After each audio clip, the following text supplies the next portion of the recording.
بسم اللہ الرحمن الرحیم اعوذ باللہ من الشیطان اللعین الرجیم بسم اللہ الرحمن الرحیم وبہ نستعین وہو خیر ناصر ومعین الحمدللہ رب العالمین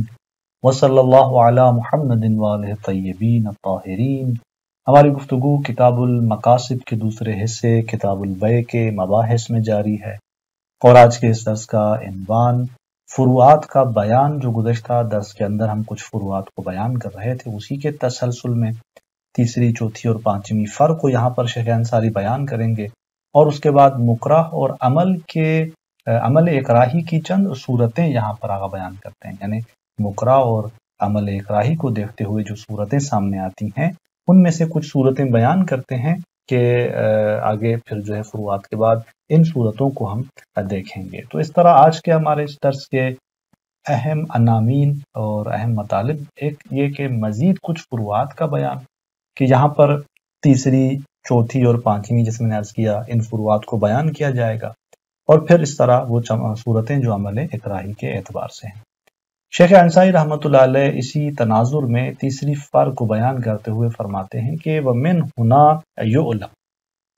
کہ یہیں سے معلوم ہوتی ہے یہ بات۔ من ہونا سے مراد یعنی یہ جو ہم نے کہا کہ فرق ہے، جہاں اکراہ ایک کلی چیز پر ہوتا ہے اور جہاں پر اکراہ جو ہے وہ یعنی کلی چیز پر ہو، اور پھر وہ مکرہ جو ہے اس کے مصادیق میں سے ایک مصداق کو اپنے طیب نفس سے، اپنے اختیار سے انتخاب کرے، اور وہ خصوصیت جو ہے اس کلی کی نسبت جو ہے فرق کرتی ہے، یعنی ان دونوں کے درمیان بہرحال فرق ہے۔ ومن ہونا، یہیں سے اسی فرق کی وجہ سے یعلم، معلوم ہوتی ہے یہ بات، کہ درواقع تیسری فرق ہے جس کو آگے بیان کرنے جا رہے ہیں، کہ انہ لو اکرہ علی بیع مال او ایفاء مال مستحق لم یکن کراہ۔ فرماتے ہیں کہ یہ مسئلہ یعنی وہاں پر کہ جہاں ایک انسان کو اکراہ کیا جا رہا ہے مال کے بیع پر، یعنی اسے اکراہ کیا جا رہا ہے کہ تو نے اپنا یہ مال بیچنا ہے یا ادا کرنا ہے مال کو، یعنی ان پیسوں کو کہ جو مورد استحقاق ہیں اس مکرہ کی نسبت، یعنی مکرہ نے اسے قرض دیا ہوا ہے اور اس قرض کی میعاد بھی پوری ہو چکی ہے، اور اس پر واجب ہے کہ اس کو ابھی ادا کرے، اور اس کے پاس پیسے بھی ہیں۔ تو اس صورتحال میں اب جب وہ اقرار اس طرح سے کر رہا ہے کہ یا تو اپنا مال بیچ، یہ یعنی مجھے، یا مثلا اپنا وہ جو مال مورد استحقاق ہے یعنی وہ پیسے، وہ مبلغ وہ ادا کر، تو آپ فرماتے ہیں کہ اس صورتحال میں لم یکن اکراہ، یہ اکراہ نہیں ہو، یعنی یہ اکراہ نہیں ہے، یعنی اگر اس طرح اس کو اکراہ کیا جا رہا ہے تو یہ اکراہ نہیں، یہاں وہ مکرہ حساب نہیں ہوگا۔ کیوں؟ فرماتے ہیں کہ لأن القدر المشترک بین الحق وغیرہ اذا اکرہ علیہ لم یقع باطلا، اس لیے کہ وہ کلی کہ جس پہ اقرار کیا جا رہا ہے اس شخص کو، وہ قدر مشترک یعنی وہ ایک جامع سی چیز، وہ ایک کلی کہ جو جامع ہے کس کے اندر، مشترک حق اور غیر حق کے درمیان، یعنی اگر ایک جامع چیز جو کہ حق اور غیر حق کے درمیان مشترک ہو، اذا اکرہ علیہ، جب اس پر اقرار کیا جائے تو لم یقع باطل، وہ باطل واقع نہیں ہوتی خارج میں۔ اب یہاں پر حق اور غیر حق ہماری اس مورد بحث مثال میں جو اوپر آگا نکال لو، اکرہ علی بیع مال و ایفاء مال میں، یہاں پر حق وہ قرض کی ادائیگی ہے، غیر حق سے مراد وہ بیع مال ہے، تو جب اس طرح سے اقرار واقع ہو تو یہ خارج کے اندر جو ہے وہ باطل نہیں قرار پائے گا۔ وَإِلَّا لَوْ وَقَعَ الْإِيفَاءُ أَيْضًا بَاطِلًا، یعنی فرماتے ہیں کہ اگر اس مورد میں ہم نے جب کہا کہ یہ باطل نہیں ہوگا، یعنی اگر وہ شخص جا کر بیع مال کرتا ہے اور حق کی ادائیگی کے اس مورد کو انتخاب نہیں کرتا، خصوصیت میں آ کر وہ بیع مال کی خصوصیت کو اختیار کرتا ہے، تو یہاں پر چونکہ ہم نے کہا کہ اقرار نہیں ہے، لہٰذا اس کی یہ جو بیع مال کا جو عقد ہے یہ صحیح قرار پائے گا، باطل نہیں ہوگا، یعنی یہ نہیں کہہ سکتا کہ میں مکرہ تھا لہٰذا یہ بیع درست نہیں، یہ یہاں پر باطل نہیں ہوگا۔ وَإِلَّا یعنی اگر ہم کہیں کہ یہ اقراہ ہے اور یہاں پر اس کی بیع باطل ہوگی اس اقراہ کی بنیاد پر، تو لَوَقَعَ الْإِيفَاءُ أَيْضًا بَاطِلًا، تو پھر اگر وہ دوسری اس خصوصیت کو انتخاب کرتا، یعنی دوسرے فرد جو کہ حق کی ادائیگی ہے اس کو انتخاب کرتا اور حق ادا کرتا، تو یہاں پر بھی کیا ہونا چاہیے تھا، یہاں پر بھی باطل ہوگا قطعاً۔ اس بلا کے مطابق اگر آپ کہتے ہیں کہ یعنی اقرا اس دوسری خصوصیت یعنی بیع مال کی صورت میں اگر وہ معاملہ انجام دیتا ہے اور یہ باطل واقع نہ ہو اسے ہم اقرا حساب کریں تو پھر دوسرے اس مورد میں کہ جہاں ایفا کر رہا ہے یعنی ادائے حق کر رہا ہے تو وہاں پر بھی وہ باطل ہو، لیکن یہاں پر یہ حق کی ادائیگی کا جو مورد ہے اگر وہ اسے انتخاب کرتا ہے تو قطعاً یہ باطل نہیں ہے، یہ صحیح ہے۔ تو یہاں پر واضح ہے کہ بس ایک مرتبہ جامع ہے وہ قدر مشترک ہے اور دوسری طرف سے وہ خصوصیت ہے جو ہم نے پیچھے کے گزشتہ درس کے اندر وہ فرق بیان کیا ان دونوں کے درمیان، اسی فرق سے یہ بات واضح ہو جاتی ہے کہ یہاں پر بھی آپ فرماتے ہیں کہ یہ مسئلہ اقراہی حساب نہیں ہوتا۔ اب اس تناظر میں کہ جب یہ اقرا نہیں ہے فَإِذَا اختار البیع صحا، جب اس نے بیع کو اختیار کیا تو صحا یہ معاملہ اس کا کیا ہو جائے گا، صحیح ہوگا۔ لِأَنَّ الْخُصُوصِيَّةَ غَيْرُ مُكْرَهٍ عَلَيْهَا، کیوں؟ اس لیے کہ یہ جو خصوصیت ہے یعنی ایک جزئی مورد اور مصداق بیع کی صورت میں اس کو انتخاب کرنا یہ مکرہ علیہا نہیں ہے، یعنی یہ وہ نہیں ہے خصوصیت کہ جس پر اسے اقرار کیا گیا ہو، اسے اقرار کیا گیا ہے اصل اس فعل پر کہ جو ہے مثلا مال کو دینا تھا اس مکرہ کو، اب یہ مال بیع کی صورت میں دے یا جو ہے مثلا ادائے حق کی صورت میں ہے، تو اس طرح آپ فرماتے ہیں کہ یہ بیع درست ہے۔ والمکرہ علیہ وہو القدر المشترک غیر مرتفع الاثر، فرماتے ہیں کہ وہ کہ جس پر اکراہ واقع ہوا ہے وہ کیا ہے، وہ قدر مشترک ہے، وہ جامع اور کلی سی چیز ہے جس پہ اکراہ واقع ہوا ہے۔ فرماتے ہیں کہ وہ مرتفع الاثر نہیں ہے، یعنی یہ نہیں کہا جائے گا کہ جو ہے مثلا وہ اثر جو ہے اس کا مرتفع ہوگا، کیونکہ اکراہ جب صدق نہیں کر رہا تو لہٰذا اس کا مکرہ علیہ جو قدر مشترک ہے وہ مرتفع اثر نہیں ہے، وہ اکراہ جو ہے اثر کو مرتفع کرنے والا نہیں ہے، چونکہ اصل اکراہ صدق نہیں کرتا اس صورت میں۔ تو یہ تیسری فر ہے جس کو آغا نے گزشتہ بحث سے نتیجہ لیتے ہوئے بیان کیا۔ اس کے بعد آغا شیخ انصاری ایک اور چوتھی اور پانچویں فرق کی طرف جاتے ہیں کہ وَلَوْ أَكْرَهَهُ عَلَى بَيْعِ مَالٍ أَوْ أَدَاءِ مَالٍ غَيْرَ مُسْتَحَقٍ، فرماتے ہیں کہ اگر اسے مجبور کرتا ہے، اسے اکراہ کرتا ہے کس چیز پر، فرماتے ہیں کہ بیع مال پر، کہ وہ کیا کرے،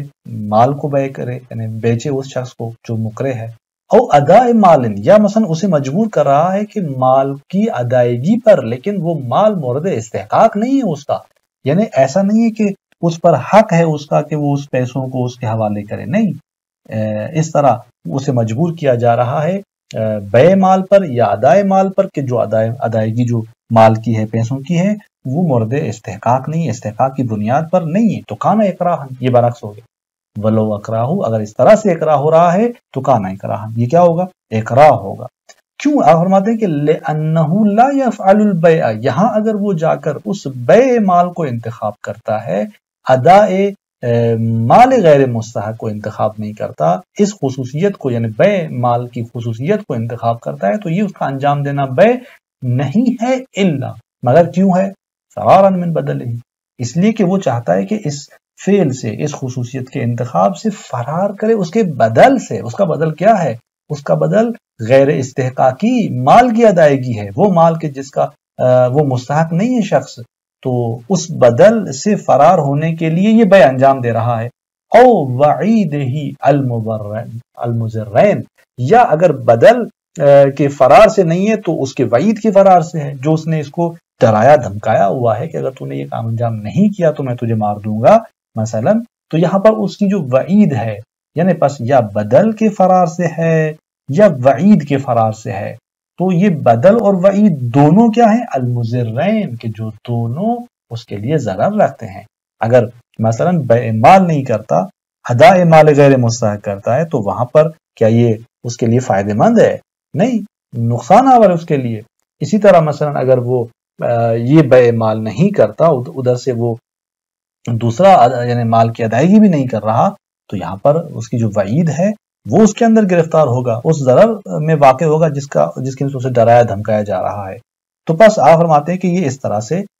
مسئلہ روشن ہے گزشتہ مسئلے کی نسبت۔ یہ فرع چہارم، چوتھی فرق تھی۔ اب پانچویں فرق فرماتے ہیں کما، جیسا کہ لو اکرہہ علی بیع دارہ او شرب الخمر، کہ جیسے کہ اگر اسے مجبور کرتا ہے وہ کس چیز پر، بیع دار پر، کہ وہ اپنے گھر کو بیچے یا شراب پیے، دو چیزیں ہیں، یا گھر بیچے یا شراب پیے، ان دونوں پر جو ہے اسے یعنی مجبور کیا جا رہا ہے۔ اب وہ مثلا بے کو اختیار کرتا ہے، تو یہاں پر بھی کما، جیسے کما یعنی گزشتہ مسئلے کی طرح ہے یہ بھی، کہ یہاں بے کو اگر وہ اختیار کرتا ہے تو اس کا معاملہ درست نہیں ہوگا، چونکہ یہ اکراہ حساب ہو رہا ہے، اکراہی ہے۔ جس طرح پہلے اس مورد میں بے کو اس نے انجام دیا تو اس کی بے درست نہیں تھی، وہ اکراہ اس کے اثر کو رفع کر رہا تھا، یہاں پر بھی یہ اکراہ اس کے اثر کو رفع کرے گا، بے درست نہیں ہوگی۔ فَإِنَّ، کیونکہ فَإِنَّ ارتقاب البے، بے کا ارتکاب یہاں اس مسئلے میں للفرار عن الضرر الاخروی ببدلہ، کیوں ہے؟ فرار کی وجہ سے ہے، بھاگنے کی وجہ سے ہے اس ضرر سے کہ جو اخروی ہے۔ یہ ضرر اخروی کس چیز پہ ہو رہا ہے؟ یہ اس کے بدل پہ جو شرب خمر ہے، یعنی اگر بے دار نہیں کرتا تو شرب خمر کرے گا، اب شرب خمر جو بدل ہے اس بے دار کا، اس شرب خمر پہ ضرر اخروی مترتب ہو رہا ہے، تو لہٰذا یہ اس سے فرار کی وجہ سے بے دار کی خصوصیت کو انتخاب کرتا ہے۔ یہاں پر یہ مکرہ ہے اور یہ اکراہ اس کے اثر کو ختم کر رہا ہے، جو اس کے بے کا جو اثر ہے۔ اب تضرر یا للفرار عن التضرر الدنیوی ببعیدہ، یا اگر یہ بے دار کو اختیار کر رہا ہے تو کیوں؟ اس لیے تاکہ یہ ضرر دنیاوی سے فرار کر سکے، وہ ضرر دنیاوی ببعیدہ ہی اس مکرہ کی وعید کے ذریعے اس کی طرف متوجہ ہوا ہے، یعنی اگر یہ انجام نہیں دیتا تو اس نے اسے مارنے کی دھمکی دی ہوئی ہے، تہدید کی ہوئی ہے، ڈرایا دھمکایا ہوا ہے، تو لہٰذا یہ اس ضرر دنیاوی سے بچنے کے لیے، بس یا ضرر اخروی یا ضرر دنیاوی سے بچنے کے لیے وہ اس طرف جا رہا ہے کہ بے کو انجام دے رہا ہے۔ تو اس طرح آپ نے دیکھا کہ ان دو فرق کے اندر جو چوتھی اور پانچویں ہیں وہ اکراہ جو ہے وہ صد کر رہا ہے، اور اس کے اس اکراہ کی وجہ سے آپ فرماتے ہیں کہ آثار بھی یہاں پر کیا ہیں؟ مرتفع ہوتے ہیں۔ اس کے بعد ایک اور مطلب جو یہاں پر آغا شیخ انصاری بیان کرنے جا رہے ہیں، یہ دروا کہ اس مکرہ کو جس عمل پہ اکراہ کیا جا رہا ہے وہ مکرہ علیہ، اس کو دیکھتے ہوئے، اور خود مکرہ کے یہاں پر ایک فرد یا دو فرد ہیں اس کو دیکھتے ہوئے یہاں پر چند صورتیں متصور ہوتی ہیں۔ آپ دیکھیں مثلا میں ایک دو صورتوں کو واضح کرتا ہوں کہ کتنی صورتیں یہاں پر متصور ہیں، اور پھر جو یہاں پر صورت بیان کی جا رہی ہے اور آگے درسوں میں، کہ ایک مرتبہ کیا ہوتا ہے کہ مکرہ ایک شخص ہے اور مکرہ علیہ بھی ایک شخص ہے، یعنی ایک ہی شخص کو اکراہ کیا جا رہا ہے اور ایک ہی چیز پہ اکراہ کیا جا رہا ہے۔ اور یہ مثلا جو ہے ابھی تک جو ہم نے کچھ پیچھے موارد دیکھے اس میں اس طرح کی صورتحال تھی، یا مثلا مکرہ ایک ہے اور اس کو چند چیزوں پر اکراہ کیا جا رہا ہے لیکن جمع کرتے ہوئے، یعنی مثلا اسے مجبور کیا جا رہا ہے کہ تم نے طلاق بھی دینی ہے مثال کے طور پہ اور اپنے عبد کو آزاد بھی کرنا، تو یوں جو ہے اسے اکراہ کیا جا رہا ہے۔ یا ایک صورت اس طرح ہے کہ مکرہ ایک ہے اور مکرہ علیہ متعدد ہے، لیکن وہ مکرہ علیہ لا علی تعیین ہے، اور ابھی تک جو ہم نے مثالیں پیچھے کے ان فروعات کے اندر دیکھی وہ یہی تھی کہ مثلا جیسے آپ اوپر دیکھیں چوتھی اور پانچویں فرق کے اندر جب اسے اکراہ کیا جا رہا ہے کہ بے مال کرے یا مثلا جو ہے بے دار کرے یا شرب خمر کرے، تو یہاں مکرہ علیہ دو چیزیں ہیں، متعدد ہیں، لیکن لا علی تعیین اسے اکراہ کیا جا رہا ہے اس طرح۔ اور مکرہ علیہ جو ہے کبھی کیا ہوتا ہے؟ واحد ہوتا ہے، یعنی جس پر اکراہ کیا جا رہا ہے وہ اکراہی عمل ایک ہوتا ہے، اور مکرہ جو ہے کہ جسے مجبور کیا جا رہا ہے وہ متعدد ہیں، وہ ایک سے زیادہ ہیں۔ اور یہاں جو صورتحال بیان کی جا رہی ہے یہ اس طرح کی ہے کہ جہاں مکرہ جو ہے وہ ایک سے زیادہ افراد ہیں اور اکراہی عمل جو ہے وہ ایک ہے۔ تو اس سلسلے میں شیخ انصاری فرماتے ہیں کہ ثم ان اکراہ احد شخصین علی فعل واحد، کہ دو شخصوں میں کسی ایک کو کا اکراہ ایک فعل کے انجام پر، دیکھیں یہاں پر دو شخص ہیں، کسی ایک کو اکراہ کیا جا رہا ہے فعل واحد پر، بمعنی الزام ہی علیہما کفایتاً، اس معنی میں کہ اس فعل واحد کا یعنی اس ایک کام کا انجام دینا جو ہے وہ لازم ہے ان دونوں پر کفایتاً، کس صورت میں؟ کفائی صورت میں، کہ اگر ان میں سے کسی ایک نے انجام دے دیا تو دوسرے سے کفایت کرتا ہے، بس لا علی تعیین، ان میں سے کسی ایک پر یہ لازم جانا جا رہا ہے اکراہی صورت میں کہ وہ اس فعل کو انجام دے، وَإِعَادِهِمَا عَلَى تَرْكِهِ، یہ اکراہ یعنی الزام ہے ان میں سے کسی ہر ایک پر کفائی طور پہ، اور یہ اقرا یعنی ایاد ہما، ان دونوں کی نسبت وعید ہے اس مکرہ کی طرف سے علی ترک اس کے ترک پر، کہ اگر وہ اس کو انجام نہیں دیتا ان میں سے کوئی بھی ایک، تو وہ دونوں کو دھمکا رہا ہے کہ ان پر جو ہے وہ ضرر مترتب کرے گا۔ کہ اقرا ہے شخص واحد علی احد الفعلین، جیسے کہ آپ فرماتے ہیں کہ کسی ایک شخص کو کوئی ایک شخص جو ہے وہ مجبور کر رہا ہے علی احد کا اقرا ہے شخص واحد علی احد الفعلین، اس کی مثال فرماتے ہیں کہ اسی مثال کی طرح ہے کہ جہاں ایک شخص سے واحد کو مجبور ٹھہرایا جا رہا ہے دو فعل میں کسی ایک پر، کہ یہاں پر اگر اسے دو فعل میں کسی ایک پر یعنی لا علی التعیین اسے مجبور ٹھہرایا جا رہا ہے، مکرہ جہاں پر ایک ہے فعل دو ہیں اور لا علی التعیین کسی ایک فعل کے انجام پر اسے اقرا کیا جا رہا ہے، تو ہماری یہ مثال جو مورد بحث ہے اسی مثال کی طرح ہے، کس بات میں؟ فی کون کل منہما مکرہ، اس میں کہ وہ دونوں شخص مکرہ ہیں، کہ جس طرح ایک شخص کو اقرا کیا جا رہا تھا دو فعل میں کسی ایک پر لا علی التعیین، تو وہاں پر اقراہ ثابت تھا اور وہ دونوں فعل مکرہ علیہ حساب ہو رہے تھے، تو یہاں پر بھی ہماری اس مثال میں جہاں دو شخص ہیں ان میں سے کسی ہر ایک کو جو ہے وہ اقرا کیا جا رہا ہے لیکن فعل واحد پر، تو یہاں یہ دونوں شخص بھی مکرہ حساب ہوں گے۔ جہاں وہ دو فعل اس مثال میں شخص واحد کی مثال میں مکرہ علیہ تھے، ہماری اس مثال کے اندر یہ دو شخص مکرہ ہوں گے، گرچہ یہاں پر فعل جو ہے وہ فعل واحد ہے، مکرہ علیہ جو ہے وہ ایک فعل ہے۔ تو یہ ایک صورت ہے، اس کے علاوہ مزید جو ہے وہ کچھ اور صورتیں بھی ہیں جس کو اگلے درس کے اندر آغا جو ہے وہ بیان کرتے ہیں۔ تو یہ ایک صورت ہے جس کو آپ نے دیکھا کس اعتبار سے تھی، اکراہی عمل اور مکرہ کے اعتبار سے تھی، کہ جس کو آغا نے یہاں پر بیان کیا۔ مزید جو ہے اگلے درس کے اندر ہم کچھ اور صورتوں کو بھی دیکھیں گے کہ البتہ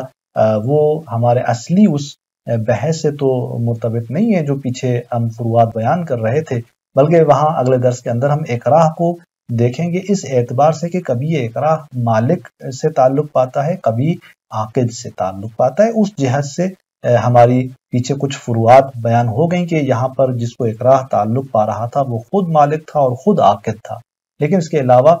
جو ہے کبھی